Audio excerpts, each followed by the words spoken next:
আসসালামু আলাইকুম। দুপুর 2টার শীর্ষ সংবাদে স্বাগত জানাচ্ছি আমি শাহনাজ পারভীন। প্রধান উপদেষ্টার সঙ্গে বৈঠকে বসবেন বিএনপি নেতারা। আওয়ামী লীগ বিশৃঙ্খলা করার চেষ্টা করলে পরিণতি ভালো হবে না, স্বরাষ্ট্র উপদেষ্টা।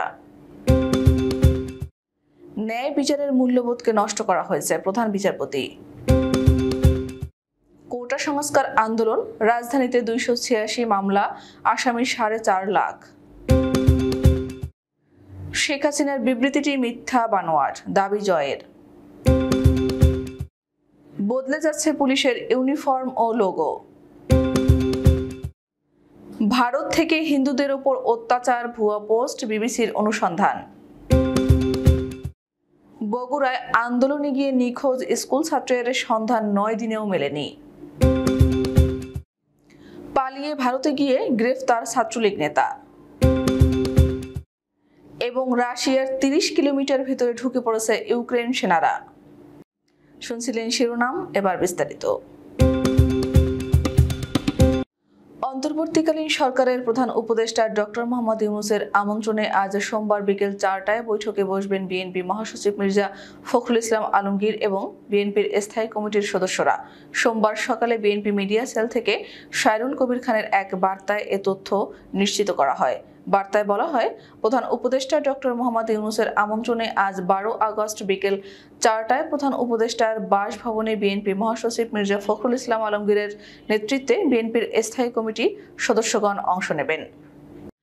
আওয়ামী লীগ দল পুনর্গঠন করতে পারে, এতে কোনো সমস্যা নেই, তবে বিশৃঙ্খলা করার চেষ্টা করলে পরিণতি ভালো হবে না বলে হুঁশিয়ারি দিয়েছেন স্বরাষ্ট্র উপদেষ্টা অবসরপ্রাপ্ত brigadier general doctor Sakhawat Hossain. সোমবার সকালে আন্দোলনের সময় আহত আনসার সদস্যদের চিকিৎসার খোঁজ খবর নিতে রাজধানীর সিএমএইচ হাসপাতাল পরিদর্শন করেন স্বরাষ্ট্র উপদেষ্টা। এ সময় আন্দোলনে হতাহতের ঘটনার নিন্দা জানিয়ে তদন্তের আশ্বাস দেন তিনি বলেন, আন্দোলনে প্রাণহানির ঘটনা তদন্তে আন্তর্জাতিক সহায়তা চাওয়া হবে। সাখাওয়াত হোসেন বলেন, সোমবারের মধ্যে লুট করা অস্ত্র থানায় জমা দেওয়ার নির্দেশ দেওয়া হয়েছে।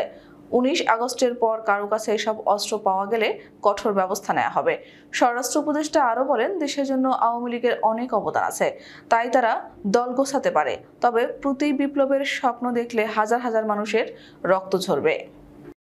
নবনিযুক্ত প্রধান বিচারপতি সৈয়দ রেফাত আহমেদ বলেছেন, বিগত বছরগুলোতে ন্যায় বিচারের মূল্যবোধকে নষ্ট করা হয়েছে। ছাত্র জনতার সীমাহীন আত্মত্যাগ, মহাজাগরণ ও অভ্যুত্থানের মাধ্যমে স্বাধীনতা অর্জিত হয়েছে। সততা, দক্ষতা ও নিষ্ঠার সঙ্গে অর্পিত দায়িত্ব পালন করবেন বলেও জানান তিনি। সোমবার দেশের 25তম প্রধান বিচারপতি সৈয়দ রেফাত আহমেদকে রীতি অনুযায়ী সংবর্ধনা দেয় অ্যাটর্নি জেনারেল কার্যালয় ও সুপ্রিম কোর্ট আইনজীবী সমিতি। এ সময় প্রধান বিচারপতির কাছে সিন্ডিকেট, মুক্ত বিচার বিভাগ ও জাতির জন্য ন্যায় বিচারের প্রত্যাশা করেন অ্যাটর্নি জেনারেল। পরে প্রধান বিচারপতি আরও বলেন, মানুষের অধিকার প্রতিষ্ঠায় ন্যায় বিচার নিশ্চিতে কাজ করার কথা জানান। কোটা সংস্কার আন্দোলনকে কেন্দ্র করে সংঘর্ষ সংঘাতের ঘটনায় 23 দিনে ঢাকায় অন্তত 286টি মামলা হয়েছে। এসব মামলায় নাম উল্লেখ করে আসামির সংখ্যা প্রায় 2000 আর অজ্ঞাত আসামি করা হয়েছে 4.5 লাখ। ঢাকা মহানগর পুলিশ সূত্রে এসব তথ্য জানা গেছে। গত 12 জুলাই থেকে 3 আগস্ট পর্যন্ত রাজধানীর বিভিন্ন থানায় মামলাগুলো হয়। এসব মামলায় অন্তত 3058 জনকে গ্রেফতার করা হয়েছে। তাদের মধ্যে কতজন এখন পর্যন্ত জামিন পেয়েছেন সেটা সুনির্দিষ্টভাবে জানা যায়নি। সম্প্রতি দেশ বিদেশের গণমাধ্যমে প্রচারিত শেখ হাসিনার বিবৃতিটি মিথ্যা ও বানোয়াট বলে দাবি করেছেন তার ছেলে সজীব অজেদ জয়।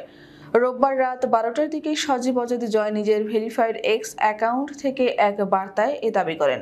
তার দাবি, ঢাকা ছাড়ার আগে ও ঢাকার ছাড়ার পর এ পর্যন্ত সাবেক প্রধানমন্ত্রী শেখ হাসিনা কোনো বিবৃতি দেননি। সংবাদ মাধ্যমে যা প্রকাশিত হয়েছে তা ভুয়া। মায়ের সঙ্গে কথা বলে তিনি বিষয়টি নিশ্চিত হয়ে এক্সে স্ট্যাটাস দিয়েছেন। পুলিশের ইউনিফর্ম ও লোগো পরিবর্তন করা হবে বলে জানিয়েছেন অন্তর্বর্তী সরকারের স্বরাষ্ট্র উপদেষ্টা ব্রিগেডিয়ার জেনারেল অবসরপ্রাপ্ত এম সাখাওয়াত হোসেন। আন্দোলনরত পুলিশ সদস্যদের একটি প্রতিনিধি দলের সঙ্গে গত রোববার বিকেলে স্বরাষ্ট্র মন্ত্রণালয়ের বৈঠকে এ তথ্য জানান তিনি। এম সাখাওয়াত হোসেন সংবাদ মাধ্যমকে বলেন, পুলিশের ইউনিফর্ম, লোগো সব পরিবর্তন করা হবে। অনেকের মন ভেঙে গেছে। এই ইউনিফর্ম পরে পুলিশ আর কাজ করতে চাইছে না। খুব দ্রুতই তা পরিবর্তন করা হবে। এসব বিষয়ে মন্ত্রিসভার বৈঠকে আলোচনার পর সিদ্ধান্ত নেওয়া হবে। স্বৈরাচারী শেখ হাসিনা বাংলাদেশের প্রধানমন্ত্রীর পদ থেকে ইস্তফা দেওয়ার পরে যে সহিংসতা চলছিল বাংলাদেশে, তার মধ্যে এমন বহু ভুয়া পোস্ট ভারতের সামাজিক মাধ্যমে ছড়িয়ে পড়ে, যেখানে দাবি করা হয় যে বাংলাদেশি হিন্দুদের উপরে ব্যাপক অত্যাচার শুরু হয়েছে। বিবিসির তথ্য যাচাই বিভাগ বিবিসি ভেরিফাই সামাজিক মাধ্যমে ছড়িয়ে পড়া পোস্টের অনেকগুলো যাচাই করে দেখেছে, বাংলাদেশের হিন্দুদের উপরে ব্যাপক অত্যাচার হচ্ছে বলে যেসব ভুয়া পোস্ট সামাজিক মাধ্যমে ছড়িয়ে পড়েছিল, তার বেশিরভাগই ভারতীয় বিভিন্ন অ্যাকাউন্ট থেকে পোস্ট করা হয়েছিল বলে ফ্যাক্ট চেকাররা নিশ্চিত করেছেন। বৈষম্য বিরোধী ছাত্র আন্দোলনে গিয়ে নিখোঁজ স্কুল ছাত্র ইয়াস্তিক হাসানের সন্ধান মেলেনি 9 দিনেও। সে বগুড়া শহরের সুবিল উচ্চ বিদ্যালয়ের 8ম শ্রেণীর শিক্ষার্থী। 4 আগস্ট সকালে বাসা থেকে বের হয়ে আন্দোলনে যোগ দেওয়ার পর থেকে ইয়াস্তিকের সন্ধান মিলছে না। আজ সোমবার নিখোঁজের তথ্য গণমাধ্যমকে জানিয়েছেন ইয়াস্তিক হাসানের বাবা মোশাররফ হোসেন। তিনি বগুড়া শহরের বৃন্দাবন পাড়ায় বসবাস করে রিকশা চালিয়ে জীবিকা নির্বাহ করেন। প্রায় 600 কিলোমিটার পথ পাড়ি দিয়েও শেষ রক্ষা হলো না। অবৈধভাবে সীমান্ত পেরিয়ে ভারতে প্রবেশের পরই পশ্চিমবঙ্গের পুলিশের হাতে গ্রেফতার হন ছাত্রলীগের নেতা আব্দুল কাদের। মুর্শিদাবাদ জেলার রঘুনাথগঞ্জ থানা পুলিশ তাকে গ্রেফতার করে বলে এক প্রতিবেদনে জানিয়েছেন হিন্দুস্তান টাইমস ও আনন্দবাজার পত্রিকা। পুলিশে জানিয়েছে 27 বছর বয়সী আব্দুল কাদেরের বাড়ি বাংলাদেশের নারায়ণগঞ্জ জেলায়। ভারতে প্রবেশের সময় তার কোনো বৈধ পাসপোর্ট বা ভিসা ছিল না। অবৈধ অনুপ্রবেশের অভিযোগে তার বিরুদ্ধে 14 ফরেনার্স আইনে মামলা দায়ের করা হয়েছে। ইউক্রেনের সেনারা রাশিয়ার সীমান্তবর্তী অঞ্চল কুরস্কের 30 কিলোমিটার ভিতরে ঢুকে পড়েছে।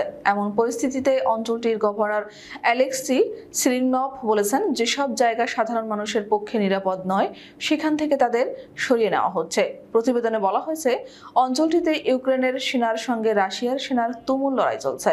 রাশিয়ার মিডিয়া জানিয়েছে, ইউক্রেনের সেনা ঢুকে পড়ার পর কুরস্ক থেকে 76,000 মানুষকে নিরাপদ জায়গায় সরিয়ে নিয়ে যাওয়া হয়েছে।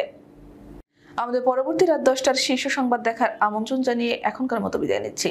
দর্শক, ভিডিওটি শেষ পর্যন্ত দেখার জন্য আপনাকে অসংখ্য ধন্যবাদ। নিত্য নতুন সংবাদ পেতে আমাদের ইউটিউব চ্যানেলটি সাবস্ক্রাইব করুন ও নিয়মিত নোটিফিকেশন পেতে বেল বাটনটি ক্লিক করুন এবং আমাদের ফেসবুক পেজটিতে লাইক করুন। এছাড়াও আমাদের ভিডিওতে লাইক দিয়ে শেয়ার করুন। আল্লাহ হাফেজ।